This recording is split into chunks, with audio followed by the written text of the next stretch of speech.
The aisle was empty beside me. The string quartet kept playing, violins weaving through the air like nothing was wrong. But every note stabbed a little deeper, reminding me of the one thing missing him. My bouquet felt heavier than it should have. White roses, the kind my dad used to bring home for my birthdays. Funny how they smell different when you're holding them alone. People whispered as I walked. I could feel their eyes tracing the space to my right, that gap where a father's arm should have been. I told everyone he was sick, that it was sudden, that he wished he could be here. Lara glide easier than tears when mascara costs a fortune. The truth he refused. My own dad refused to walk me down the aisle. And all because my stepmother, the woman who spent years polishing her perfect family image, said I was stealing her daughter's spotlight. The music swelled. My fingers tightened around the bouquet. I smiled for the cameras, for my groom, for everyone who didn't know the storm behind that smile. Then my phone buzzed, tucked secretly in the seam of my dress. A message, his name on the screen. We need to talk. Even on my wedding day, he still had the power to shake me. I looked toward the church doors, half expecting him to walk in. He didn't. That's when I realized maybe the aisle was empty for a reason. I was 16 when everything changed. Dad met her at a real estate gala. Patricia, she was polished, charming, all pearls and praise.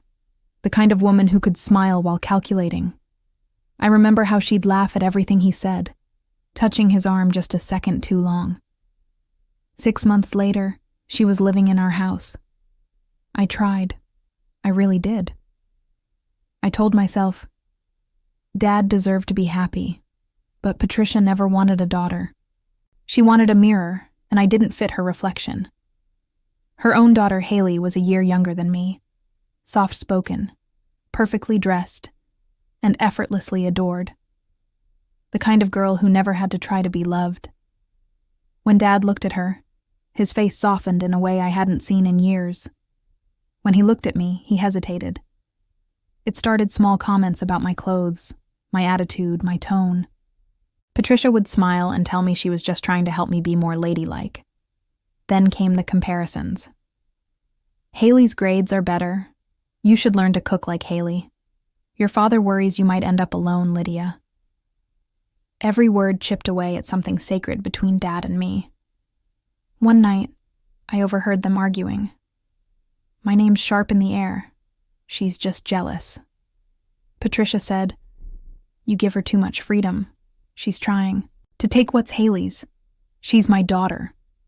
Dad's voice cracked. Exactly, Patricia snapped. And she's using that to manipulate you. That night, Dad didn't come to my room like he used to. No soft knock, no good night, just silence. Weeks later, he missed my choir performance, said he forgot. Then he missed my graduation photos. Each absence was its own betrayal. When I left for college, Patricia stood by the car and smiled that polite, hollow smile. Good luck, Lydia. Don't forget where you came from, she said like a warning, not a blessing. I turned to Dad for one last hug. He held me, but it felt formal, like two people saying goodbye out of duty, not love. That night, when I unpacked in my dorm, I found a small velvet box hidden in my suitcase. Inside was my late mother's locket, the one Patricia had once called tacky. A note in Dad's handwriting read, Your mom would be proud. Don't let anyone dim that light. I held that locket tight, whispering a promise to the woman I missed more than anyone. When no one stands beside you, stand taller. The first year on my own felt like learning to breathe underwater. College wasn't glamorous. Cheap coffee, sleepless nights, secondhand everything. I waited tables between classes, pretending my feet didn't ache, and my pride wasn't bleeding. Every tip felt like proof I could survive without anyone's permission.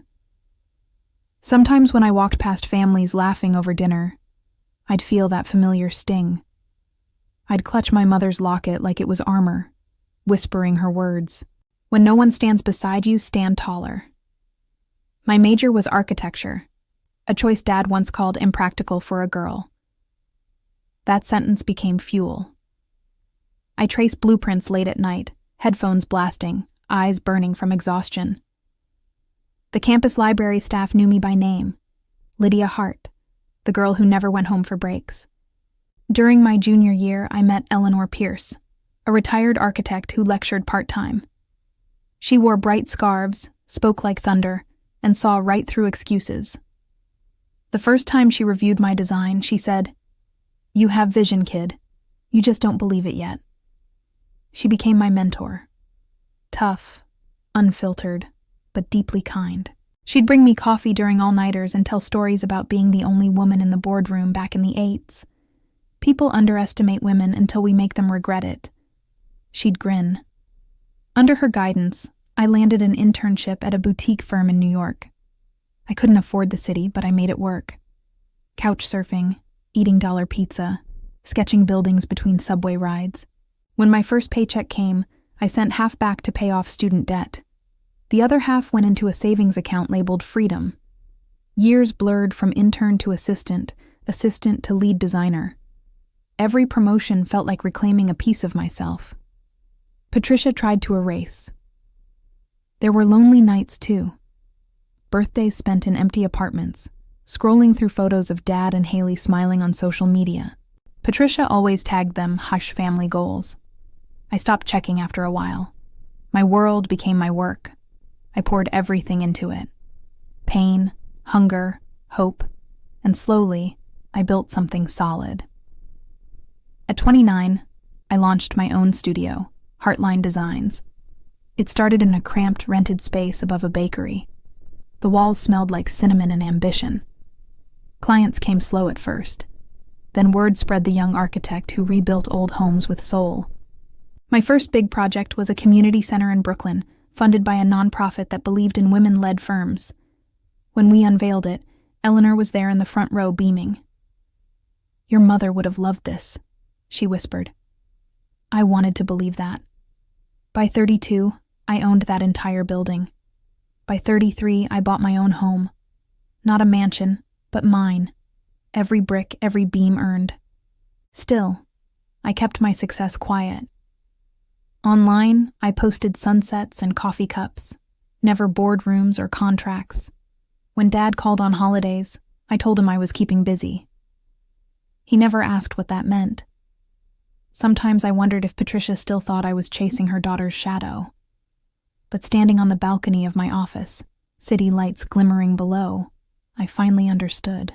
I wasn't stealing anything. I was reclaiming everything that was already mine. The message came on a Sunday afternoon. Short, almost apologetic. "Haley's getting married. She'd love for you to come." It was from Dad. "No.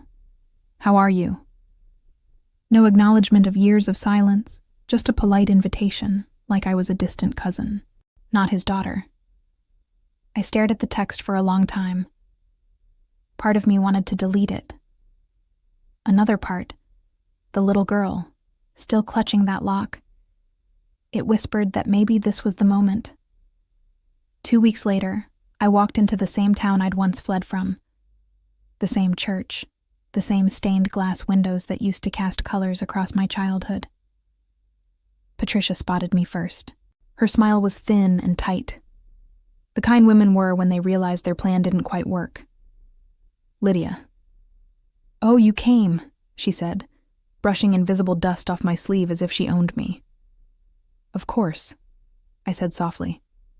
"Wouldn't miss it." Haley looked radiant.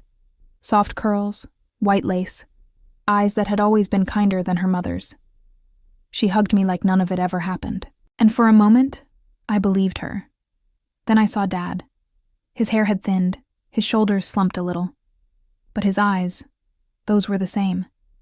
Familiar, cautious. "You look different," he said, as if searching for a safe word. "Time does that." I smiled. We exchanged small talk. Weather travel. Nothing real. But when Patricia looped her arm through his, the same old ache resurfaced. Some wounds don't reopen. They just hum quietly under the surface. After the ceremony, there was a reception at a country club. Crystal chandeliers, champagne towers, and money everywhere. Patricia's favorite environment. People kept asking what I did, who I'd married, where I lived. I kept my answers vague. I'd learned long ago that mystery is the best revenge. Then came the moment. Patricia's toast. Family, she began, her voice syrupy sweet, isn't about blood. It's about loyalty and love. She glanced at me when she said loyalty. My stomach turned. When she finished, I clapped politely, then stood. Beautiful speech, I said, smiling. But sometimes family is about forgiveness too. The room went still. Even the violinist paused mid-note. Actually, I continued, I have something to share. A bit of an announcement since we're celebrating love and loyalty. Patricia's eyes narrowed.